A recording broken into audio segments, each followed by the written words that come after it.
So this tree right here might get caught in the other ones, but it's got a good lean coming this way. So we'll see how it goes with just the cut and no rope.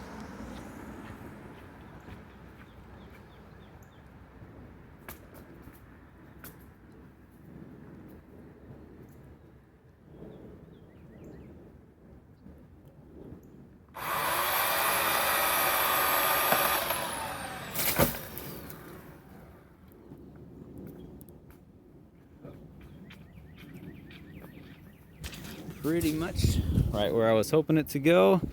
The cut made it go this way, and then the lean was trying to go that way. So again, the cut won the lean, and I'm glad nothing got stuck up there and got weird.